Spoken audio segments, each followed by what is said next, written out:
Hello and welcome back to Education Exploration Hub, the place where we break down the big ideas shaping your future. I'm your host, Sophia. And I'm your host, Dylan. We're glad you're here. Dylan, stop right there. Are you seriously telling me that you just let a robot make your morning coffee? Not a coffee maker, but an actual robot with, little arms. Welcome to 2026, Sophia. It didn't just make the coffee, it knew I was running late based on my calendar and had it ready by the door. It's not magic, it's just physical AI. And honestly, it's the reason we're standing here in the studio today. Okay, I have your attention. And if there's one thing we love at Education Exploration Hub, it's paying attention to the future. I'm here with the guy who apparently now has a robot butler, Dylan. A very basic robot butler, yes. Today, we are diving headfirst into a topic that isn't just a trend, it's a complete shift in how we live and work. We're talking about the death of boring work. Ooh, dramatic. I love it. So what are we burying today? Spreadsheets, laundry, my terrible attempts at parallel parking? All of the above. We're looking at two massive forces colliding. Physical AI, which is putting brains into machines and bodies into algorithms, and AI agents, the software that is starting to do your digital dirty work. Experts are calling these the sleeper hits of 2026. Okay, so let's break this down for our audience, because when people hear AI taking over, they usually think of Terminator robots or a computer screen blinking, "Hello, Dave." What's actually happening right now? Great question. Let's start with the physical side. For the last 10 years, AI has been in the cloud. It was in your Netflix recommendations, your ChatGPT prompts. But in 2026, the big shift is AI getting a body. This is physical AI. So we're talking about robots leaving the factory floor and walking into the coffee shop. Exactly. And there's a company called Voltra that is pioneering something called physical AI. Think about it this way. Up until now, if you wanted a robot to pick up a cup, a human engineer had to program every single angle and degree of movement. Now, the robot watches a human do it a few times, and its neural network learns the task. It understands cup and pick up conceptually.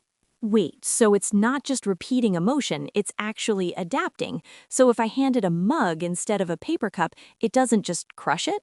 That's the breakthrough. It understands the goal, not just the motion. This is moving us toward what they call humanoid robotics, that can actually function in our chaotic, messy human world, not just perfectly organized warehouses. That's fascinating, but I have to ask the practical question. Is this going to put people out of work? Because that's usually the fear, right? It's the fear, but history shows us something different. The Industrial Revolution didn't eliminate the need for humans, it eliminated the need for humans to be horses. We stopped pulling plows and started driving tractors. Physical AI is here to kill the 3D jobs, the dull, dirty, and dangerous ones. The dangerous ones I get, but the dull? You mean like my data entry job from college? Bingo. And that's the perfect segue to the second half of our topic today, because while physical AI takes over the physical boring work, there's a digital cousin called AI agents that's coming for the mental boring work. Okay, I've heard this term floating around, AI agents, but isn't that just a fancy name for a chatbot? Great question, and no, a chatbot is reactive. You type, it responds. An agent is proactive. You give it a goal, and it goes off to figure out how to achieve it. Think of it like a hyper-competent intern that works 24/7 and never complains. Okay, I need an example. Give me a real-world scenario where this changes my Tuesday afternoon. All right, let's say you're planning a trip for our channel, maybe covering a tech conference. Right now, you'd spend hours on Chrome tabs, searching flights, comparing hotels, checking the weather, emailing the event organizers. That takes, what, 3 hours? At least, and by the end, I need a nap. With an AI agent, you type one prompt. Plan a 3-day trip to Austin for the Tech Innovators Conference in June, keeping the budget under $1,500, and prioritize hotels close to the venue. That's it? Just go? Just go. The agent, let's call it your digital twin, navigates the web, books the flight, reserves the hotel, syncs it to your calendar, and even sends you a packing list based on the weather forecast. It's using the web just like you do, but at machine speed. Whoa, so it's not just a tool, it's a doer. That's actually a little scary. How do we know it won't book me into a hotel that's actually a haunted house just because it was cheap? That's the billion-dollar question, and it touches on AI alignment, making sure the agent understands your true preferences. But companies are already working on this. There's a device called Plod. It's a note-taking gadget, but it's an early example of a physical agent that listens to your meetings and automatically creates summaries and action lists. Okay, so the robot makes the coffee and the agent plans the trip. What's left for us to do, Dylan? Are we all just going to be retired? That is the core question, isn't it? But I think it leads to a concept I love called the human premium. If machines handle the logistics, the how, humans get to focus on the why. The why. I like that. So we stop being the doers and start being the deciders. Exactly. Think about it. If an AI agent can write a decent first draft of a script, which they now can, our job isn't to type the words anymore. Our job is to ask, does this story have heart? Does this joke land? Is this true to our voice? So the value shifts from execution to creativity, critical thinking, and emotional intelligence, the stuff AI actually can't replicate. Precisely. The jobs that will survive and thrive are the ones that require genuine human connection. The coach who motivates the team, the nurse who holds a patient's hand, the entrepreneur who dreams up a product no one knew they needed. It's like when ATMs were invented. Everyone thought bank tellers would disappear, but what actually happened is banks could open more branches because the cost of cash handling went down, and tellers shifted from counting money to selling financial products and building customer relationships. The job got better. That is the perfect analogy, Sophia. The boring counting part died, the human interaction part flourished. We're just seeing that on steroids now.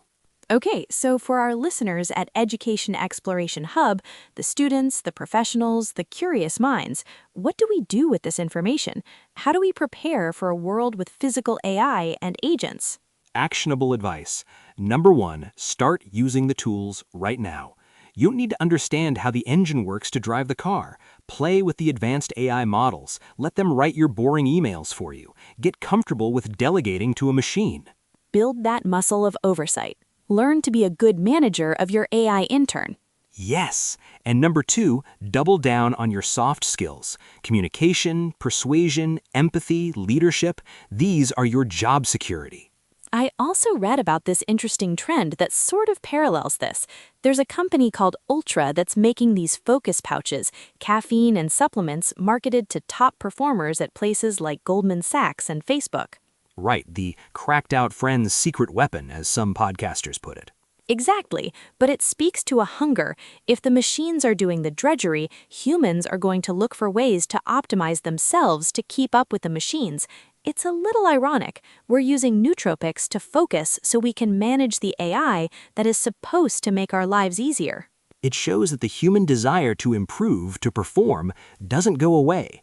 The goalposts just move. We stop worrying about speed and start worrying about stamina and insight. So let's paint the picture for 2027. A year from now, what does a normal day look like for Dylan and Sophia? I wake up, my physical AI coffee bot has the espresso waiting. I sit down and my AI agent has already filtered my emails, responded to the scheduling requests, and pulled up the top 3 news articles relevant to our next podcast topic. I spend my morning actually thinking, creating, and talking to you. I spend almost no time on figuring things out, and almost all my time on making things happen. I love that. It sounds less like a robot takeover and more like a robot handover, handing us back our most valuable asset, time. Absolutely. And that, everyone, is why we call it the death of boring work. It's not about job loss, it's about task loss. And we think that's a future worth exploring. If you are enjoying this conversation, please take a second to hit that like button. It really helps more people discover Education Exploration Hub. And if you want to stay curious with us every week, make sure you hit subscribe. We've got a lot more to explore. We'll be asking, if AI can write a song, can it ever truly feel the blues? Until next time, keep exploring. Stay curious.